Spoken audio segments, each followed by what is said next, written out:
Hello and welcome to my game. Where to start? As you can see, there's quite a lot to go through.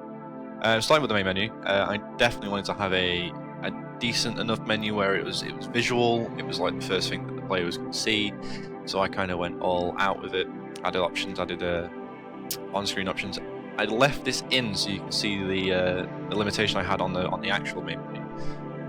If you see the fact that when I try and click these, I have to click the actual asset, or hover over the actual asset for it to actually appear as a click, and that's because I use on the on mouse hover and on mouse hover end to set the materials, and obviously click to go to where I want to go. However, that's a bit of a hard thing to do when you've got to click directly on the exit and then it brings you back. The way I combated that was obviously just to add a plane in front of it that was hidden in game, that still gave me a collision to click on, and then assign that to then change these assets colours depending on if it's hovered or not hovered, and then obviously allow me to click it and not click it. The set dress I thought was very important. Obviously I'm setting up a style of game using camera captures, scene captures, and different live materials to change the looks of some assets on the screen, like TV having an old style TV effect. But we'll start.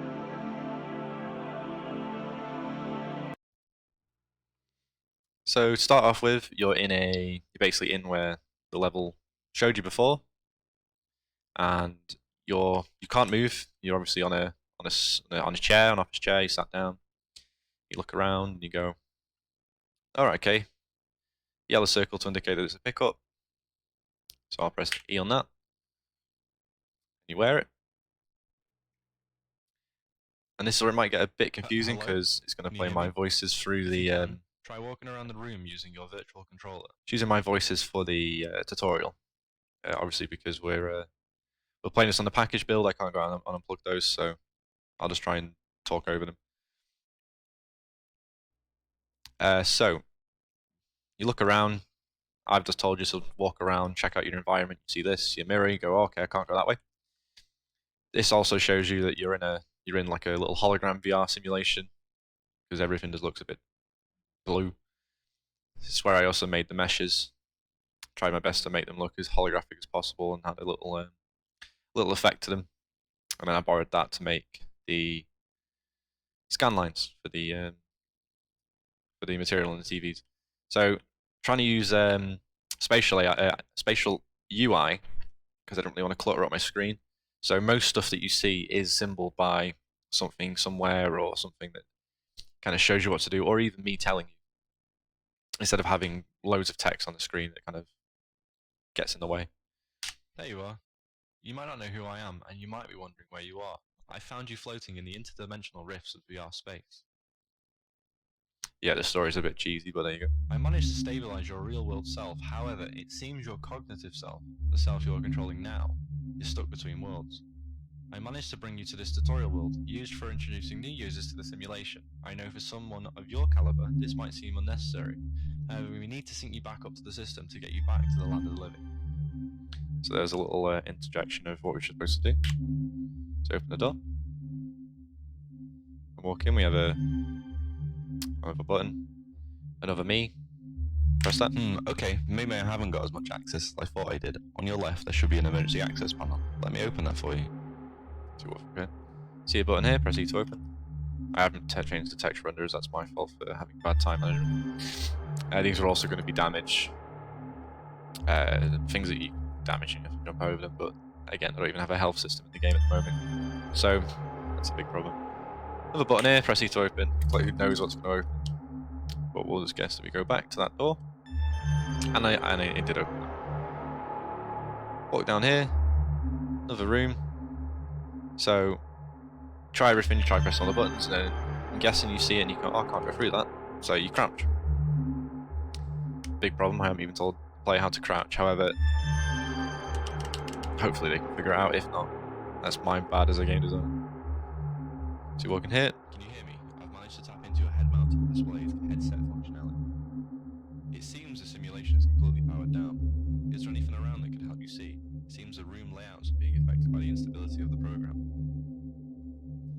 said that, and then again you've got the flashlight, you've got the F. Problem with that is you press F, it's not going to pick it up because that is for the flashlight command.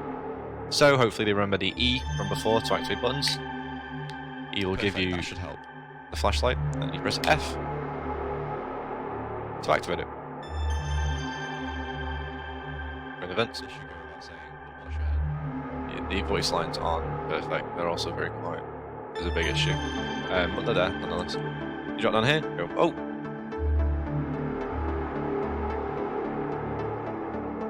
Some of the layouts are a bit weird, just upside down. There's a button, so you walk towards the button, and the room starts changing. The music's quite loud as well, it's overpowering the vocal of my voiceovers. Basically what I said there was, okay, this room's upside down, you need to make your way back up to the top, and obviously these are in place. Those assets were originally going to be wall run assets, and it could be as easy as me adding a tag, but I felt I didn't really introduce the player into it beforehand to allow them to do a wall run, because obviously they won't have a clue that that mechanic is in the game, and that does show an issue later on in the game with another mechanic. Press that opens that door, and this comes up and fills it up. I had a bit of an issue with lining up planar reflection, all sorts of stuff with this. It was acting really weird with how the how it was laid. That's my fault for using a glass material on the cubes instead of using a plane.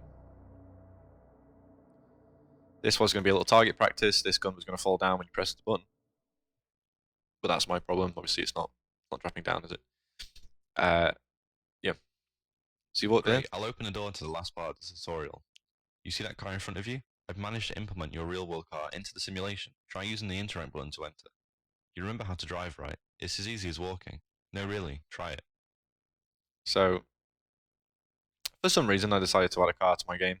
I went through and learned all about the vehicle movement component, having wheels, having tires, setting up tires and stuff like that, setting up the animation blueprint for it to work, and the inputs, and getting in and out, and possessing characters and unpossessing characters, and dealing with the fact that I am now a player, I have a presence, and when I press E, if I hadn't have done anything, my character would still be on my left, which it isn't.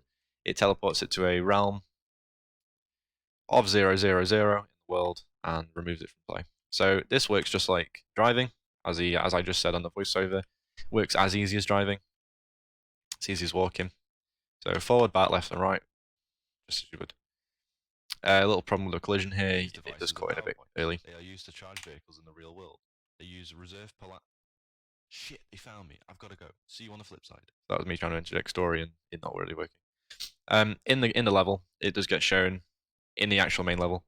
You have these little charging points that connect to that battery.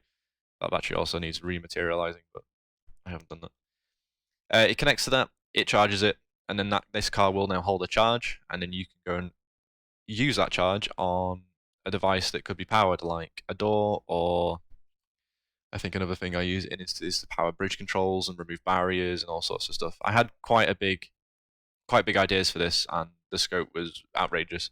The fact I've even been able to get a car in the game is a big testament to obviously me struggling with making that a reality. These devices are PowerPoints. They are used to I also didn't do a do once on that voiceover, so you're going to get that again. Shit, they found me. I've got to go. See you on the flip side. This is also an issue as well. I found because I'd used these in main, another mechanic later on, and the tutorial level, changing these would also change them in the other levels, and it kind of broke them. I mean, I could have made another blueprint active for it, and then changed it within that, and all sorts of stuff, but we didn't do that, so it does look a bit jank. That is one thing I should probably change, is think about it, plan my levels out, and then create my assets after that, because problems like this arise. So you walk in here, this is the exit trigger. Some textures I didn't mesh there, texture there, that's not good. One thing I do want to show about the walls is there's not actually a light actor, as you see. This is completely unlit, and this is why this only reacts to my flashlight. It's completely dark. I felt like having a lighted environment when you're in this kind of system looks a bit weird, so I made a material that is self-lit, doesn't give off any light, but has its own kind of like light source in itself. That it looks like it's lit, um, without having a like a light source on it. I did this as well as adding dark places for the light to affect, just because I wanted it to look as white as possible. I didn't really want anything going on in here. I wanted it to be simple, explain some mechanics, and then that be it. I feel like it has worked quite well. It does look very clay and basic and simulation-esque, like a broken simulation. Obviously, combined with the blue stuff, it looks a bit. It does mash with the colours a bit much, but it works. Hit a trigger here to start the level. So by doing that, I cast to the GI main, a game instance I made, which changes the variable. So when I come back into this level, which we were before, when we were sat down there, variable was set to false. It was, is training completed? If training isn't completed, it will spawn you in a cinematic pose here, and you have to press E on this to grab it. After finishing it, I cast the GI main, my game instance, and set the variable to true. So then when I do spawn back in, as on event begin play, it will check that variable and then spawn me in at this player start or with this character or with this pawn. More spatial. I'm guessing this is spatial UI, having little hints on the wall if they need it. I felt like my tutorial didn't do a great job of explaining most of these things either, so I feel like having this does help. The set dress, trying to keep this as familiar as possible. You go from the main menu to this to playing the game with this. It's a familiar spawn area. Originally, I was going to have it so you could pick these weapons up. So I've completely made my own character movement component, added my own animation blueprints, and because of the way that the crouch worked in the original character component, obviously it's snapping down and not really having a collision that you can mess with. I decided to make my own, so it lerps down and up, so you have like a smooth crouch. It just looks a bit less janky, I suppose. And the weapons are originally obviously going to be picked up. You'd have different weapons throughout the level. You press E on them, and then you take them. I had an issue with snapping to the target actor and spawning them in and stuff like that. So I do it as the character spawned in on event construct, and it assigns it. Each weapon has an aim down sight feature.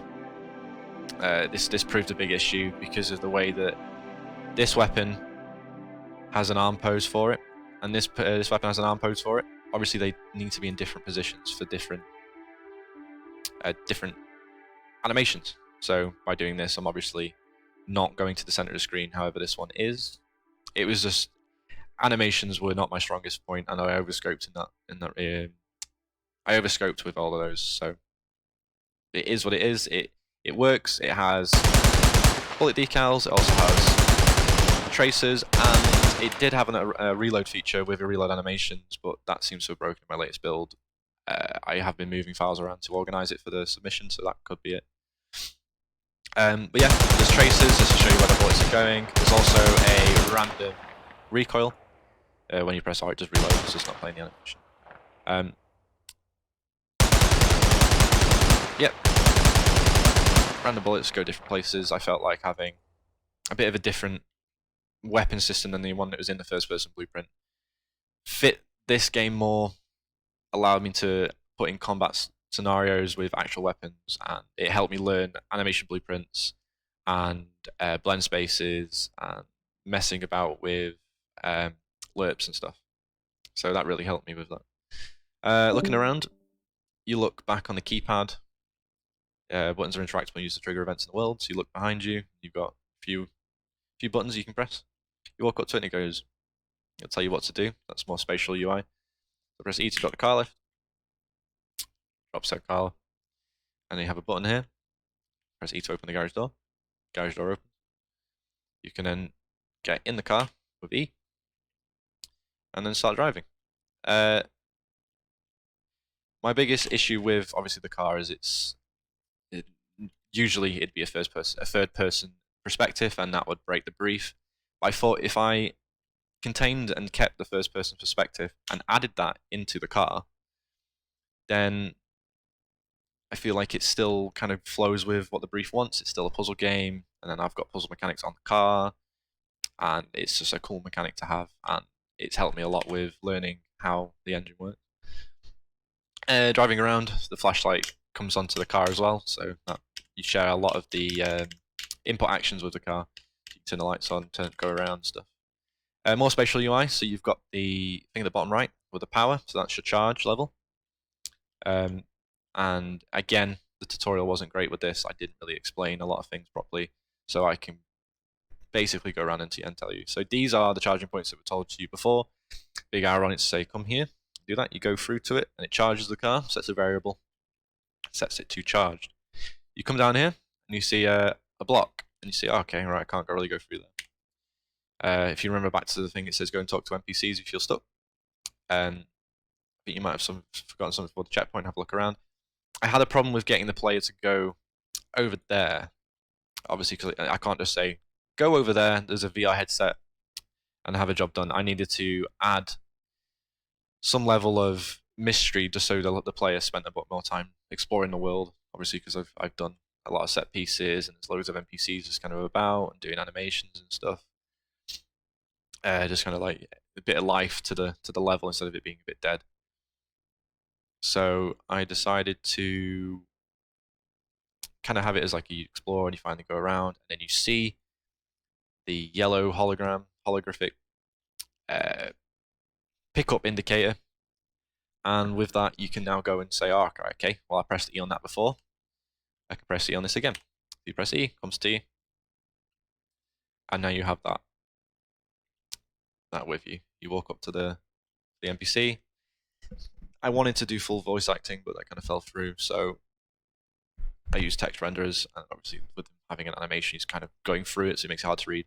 Basically says, alright, okay, you look a bit dodge, because it says you're a garbage collector, yet you're not a garbage collector. He's done an ID check, comes up clear, go ahead. Seems the gates have run out of battery, seems your car has an external battery, which it was explained before. Try charging up using one of the power stations nearby, which you already did. So again, if the player didn't see that, he'd go, okay, right, okay, there's a charging system like I saw in the tutorial. I can look back, go around, I can see one over there, and it's even got an arrow pointing to it. So if we get back in the... I also added lights, small little things to the car just to make it a bit more realistic.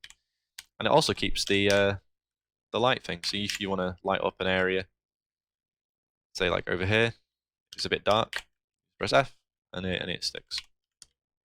So if we go up to this power station, it should allow us to unlock it, go forward. A bit dark here, turn the lights on. So we've come up to another roadblock. Could be an issue, so we go out again, we go, okay, what do we do? Run up to guy, tells you, oh, you have one of those experimental VR headsets. Here, if you press the X key, you can enter the internal software of the city. So this is where a big mechanic of mine came in very late, which means the implementation isn't great. The map was built around it not having it, and it's been a bit of a hard time getting it in. So as you see, there's no road here. You press the X button, and you go into the simulation. So you're now in the software of the city. Could have set that up a bit better. But with this, it's a complete different instance. I use level streaming and set visibilities of different levels. So when you press a button, the visibility goes away of the real world and the visibility of the alternate world comes in. It also holds while it loads as well, just so you don't fall through the map or anything like that. But yeah, we can now go across this because this now has obviously a road in the software. It's not broken. And we get across and we say, all right, okay, another charge point that we could use. Barriers again, and a blocker just to say, you know, you're in VR, you can't really go through that, so you're gonna have to use this here. You go through here, you see that you have a button here. You press F, and by pressing that in the real world, it's dropped the road down, and you can continue with your car. So you jump down here, get in the car, you can drive across. Originally, you would charge your car up again.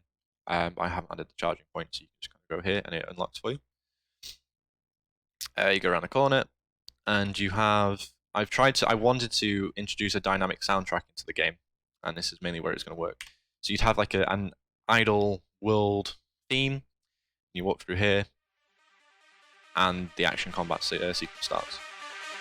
I added basically I wanted to make behavior trees and have them follow you, but that wasn't really doable in my time frame. But you can shoot them, and because it keeps the animation asset, it doesn't bleed, and I don't destroy the actor either, so they still shoot at you, which is a pretty big problem. But yeah, they die, they fall on the floor. So we'll skip through to the next part. That's also a problem. The tracers that get shot at me do have a collision, and they do have a bit of a hit force, so obviously when they shoot at you, when it hits it, it kind of messes up and has a bit of a play with the car. Here's another roadblock, they're shooting at you, go, oh crap, where do I go? Go through here. A little wall running mechanic. I didn't really explain to the player this properly, but it's there nonetheless. So you're over across, and then you can shoot these guys. There's going to be a whole scenario there. As you can see, the music's kind of mashing into each other. I didn't really make a manager when I should have done to manage the different music, but it is what it is. So, and obviously I don't have a car there spawned either. You have a different car that I've made to spawn, and that would allow you to go through. I hope you can hear me over the music, because that would be a big issue if not. You get through here, and then this is the Chinatown district. You have a whole sewer-based part down at the bottom that has like platforms and stuff. I'm just going to skip through that, just so I can get to the end and show you that before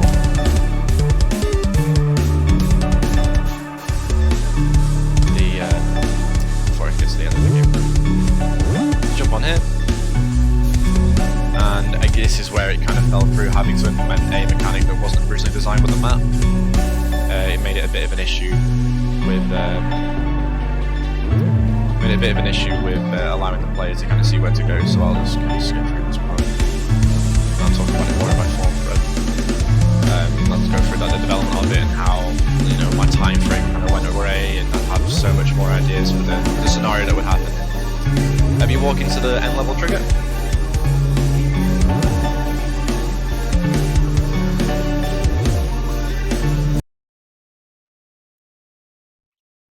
And it will load the level up, and here I want to add a little end credit sequence just to kind of give the story a bit of an end, because it did originally have a story, and you had a protagonist you had to go and find, an antagonist you had to go and find. You get there and he kind of turns you back on you, goes, alright, okay, and shoots you.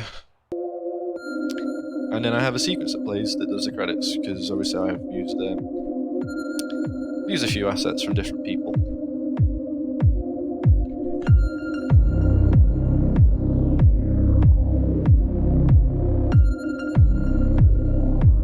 This will go through and show you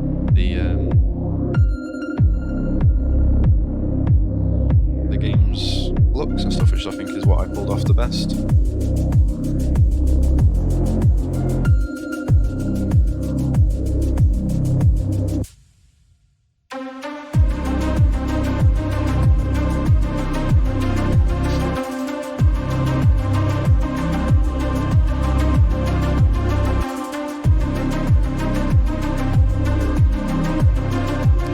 Also using the Creative Commons license, kindly provided by Robert. He's one of my friends, and allowed me to incorporate some of his music into my game, just to give the game a better feeling. And that is it. That is my game. I'm going to continue my thoughts on my forum posts, but overall I think I managed to get a lot done. Even if it isn't polished, it's kind of in the game, and it shows a great level of blueprint that I've learned throughout. So yeah, thank you.